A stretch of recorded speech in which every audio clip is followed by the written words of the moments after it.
Hey guys, IcyCat here. Season 4 brings about some new customization options in the form of uniforms. And in this review, I'll be talking about the standard uniforms as well as the elite sets.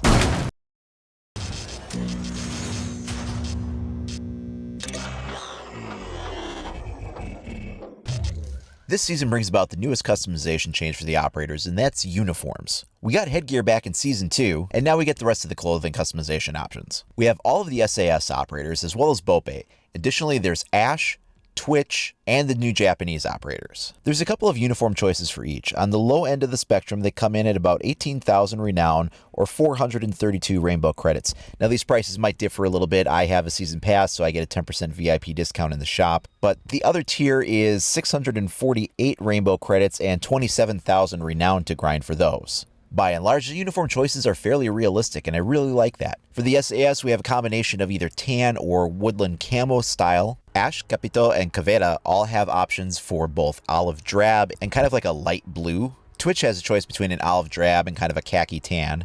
And then they all sort of have like that upper tier one that's a little bit more expensive, and those are the slightly more specialized. I really like Twitch's Tech Ops. Ash's Demolition Khaki also looks really cool. And then the SAT operators have sort of like a mixed, like normal clothing on the lower half, and then the upper half is kind of like a woodland camo type of thing. And then we have the elite uniform skins. These are a little different. This is actually a bundle pack of 10 items available for 3 different operators. We have a choice between Sledge, Thermite, or Capcan. Let's begin by taking a look at Sledge. So you get 10 items here. You get a headgear, a body gear, and 1 charm. You also get a gadget reskin for whatever that operator's special ability is.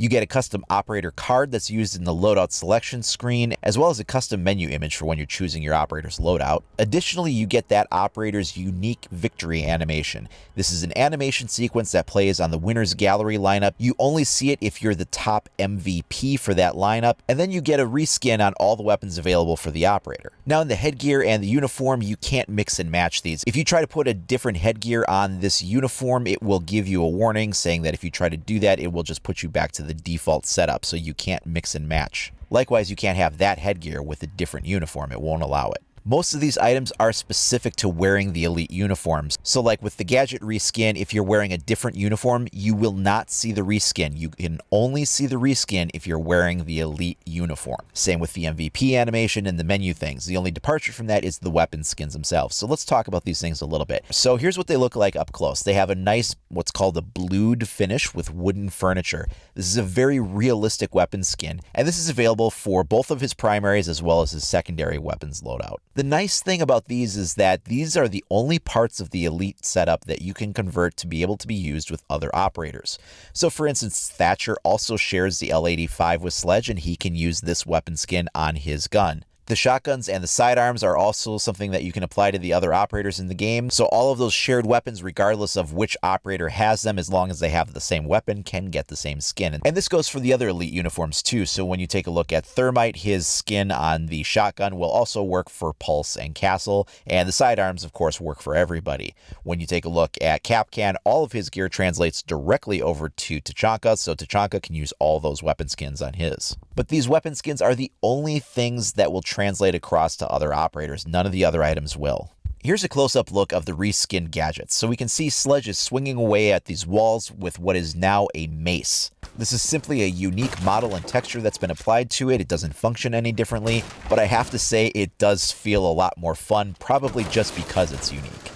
A closer look at Thermite's gadget shows that that has also been reskinned. So this is looking more like old turn of the century kind of technology as opposed to something that's more modern, what he's usually shown with. We kind of have like a lot of leather and the earlier types of explosives that used to be used. Then we have Capcan, and his devices are a little harder to tell because they're so much smaller and they're placed kind of quickly and down low. But even these have a unique appearance with like little blocks of wood on them and kind of an exposed primitive circuit board. Again, these skins only show up when you have the elite uniform equipped. If you've got the uniform but you would choose to equip a different one, you will no longer see these skins. Then we have the victory animations, and we can see that Sledge is swinging around his mace here. These animations only play if you are the MVP in the round. If you did not place MVP and you're just second place or third place or lower in the tier, you will just be standing in the background with your new uniform. You will not be doing the new animation. These animations do only play when you're wearing the equipped elite uniform. This other one for Capcan is really cool. He's kind of showing off his skill set with a knife. And even though he doesn't really use a melee knife any more than any other operator does, it's still kind of a cool sequence to watch. Then there's Thermite. This one really rubbed me the wrong way initially. I thought, like, what are we seeing here, magic? But I was able to take a step back from it once it was explained to me that this is an actual legitimate chemistry trick that you can do. Apparently it involves alcohol and flash paper, and you put this stuff on your hands, and then when you do it with a little bit of sleight of hand, it looks like you've done a magic trick, even though it is really just purely chemistry. And of course, in Thermite's bio, he is a chemist. That is his background, his specialty, so it makes sense that he's doing something like this. It's just if you don't put it into the proper context and understand that this is an actual chemistry trick, it does seem a little strange and out of place, but now that I understand the context a little bit more, I've backed off of it a little bit. It is sort of neat to see these vintage kind of uniforms for them. I'm not sure exactly what their place in history is. They all seem to be sort of like maybe World War I, World War II era kind of time. And they're not the actual legitimate uniforms. I mean, they're just sort of like their version of it for that operator. For instance, Kapkan's uniform isn't exactly how a Russian naval soldier is, but it has strong hints of that theme of a Russian naval soldier. It's just the Kapkan version of it. Now, these Elite Bundle Packs are a bit on the pricey side. They clock in at 1,620 rainbow credits. That's approximately $15 US.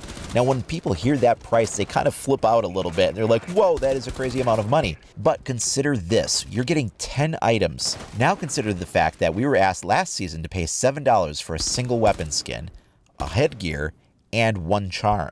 And that was for $7, we got 3 items. For $15, we're getting 10 items, but then that weapon skin category, again, is for all of the weapons that operator has, and they can be shared across the other operators. So when will the next 3 come? There's no way to really know for sure. We don't know if this is going to be like you'll get 3 of these for every season. We might see the next 3 come out sometime maybe next month. We're supposed to maybe get the mid-season reinforcement patch 5.2, but there's a little bit of speculation as to who the next 3 operators will be that will get the Elite Bundle Pack treatment. If you go under the uniform tab in the shop and then you look at the Elite uniform section, you get the 3 images there of our current operators. So you've got Sledge and Thermite and Kapkan. But in the background behind them, you can see 3 other operators. There's IQ, Tachanka, and Mute. Now, is this just placeholder art and means nothing? Or could those possibly be the next 3 operators to get a bundle pack treatment for the Elite Series skins? Again, it's just speculation. There's no way to know for sure. If it is, though, I'd be really excited to see that. Mute is one of my main defensive players. I would love to have an Elite bundle pack for Mute. What about you guys? Who would you like to see get the next Elite Bundle Pack treatment? What do you think about the premium quality content that's part of the Elite Bundle Packs? Is this something you want to see more of? Let me know down in the comments below, or you can send me a message over at IcyCat25 on either Facebook or Twitter. Now, if you want to stay up to date on all the latest news, tips, tricks, reviews, walkthroughs, and more for Rainbow Six Siege, then please like and subscribe. And as always, thanks for watching, everybody. We'll see you next time.